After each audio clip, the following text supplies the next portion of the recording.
warahmatullahi wabarakatuh. Perkenalkan, nama saya Junar Simaisari dengan NIM 5020017 dari kelas 3A PGSD STIP PGRI Riau. Di sini saya akan menjelaskan tentang teori belajar dalam pembelajaran.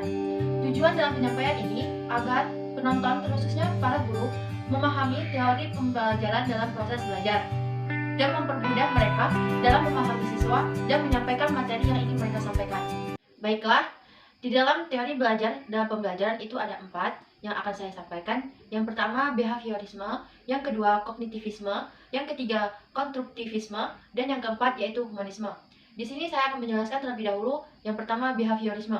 Behaviorisme adalah suatu perkembangan perilaku peserta didik yang dapat diukur, diamati, dan dihasilkan dari respon peserta didik tersebut. Respon atau tanggapan peserta didik dapat kita hasilkan dan kita nilai dari kondisi yang kita inginkan.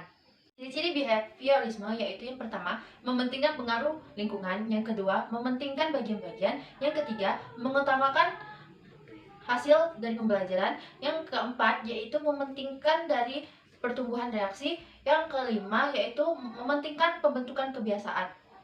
Baiklah, adapun penerapan dalam teori belajar behaviorisme yaitu yang pertama, kita harus memutuskan visi, misi, dan parameter dalam pembelajaran. Yang kedua, pengetahuan awal siswa harus dianalisis. Yang ketiga, kita harus menentukan materi yang ingin kita sampaikan. Yang keempat, yaitu membagi materi yang ingin kita sampaikan. Yang kelima, presentasi atau menjelaskan kepada siswa.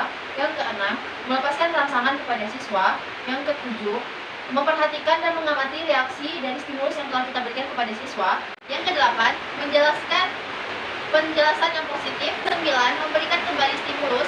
Yang ke-10, kita harus mengamati dan mendalami dari reaksi yang telah diberikan oleh peserta didik. Dan yang terakhir, kita akhiri dengan suatu kesimpulan. Selanjutnya, saya akan menjelaskan yang kedua, yaitu kognitivisme.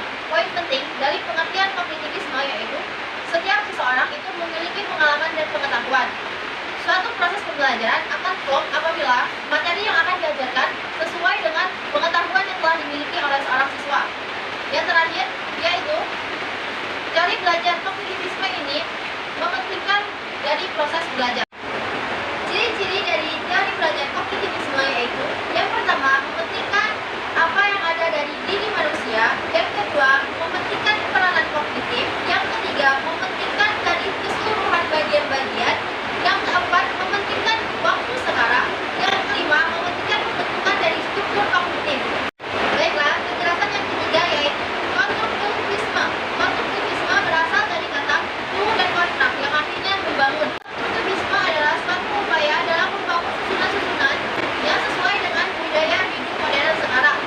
Konstruktivisme adalah landasan berpikir pembelajaran, yaitu bahwasanya seorang manusia berpikir sedikit demi sedikit dan seorang guru dalam teori belajar konstruktivisme ini siswa agar berpikir produktif, membantu siswa mengekspresikan ide-idenya, menyediakan pengalaman belajar yang membentuk siswa agar bertanggung jawab, memberikan kesempatan yang paling mendukung siswa, dan memberikan kegiatan yang merangsang pola pikir peserta didik agar memiliki rasa keingin-tahuan.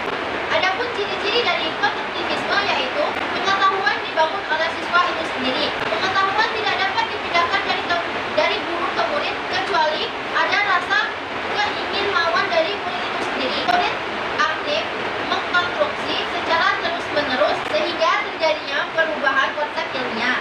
Selanjutnya yaitu teori belajar humanisme. Teori belajar humanisme ini memandang bahwa perilaku manusia itu dipengaruhi dari internal, bukan dari lingkungan. Tujuan dari belajar humanisme ini untuk memanusiakan manusia. Selanjutnya yaitu implementasi teori belajar humanisme.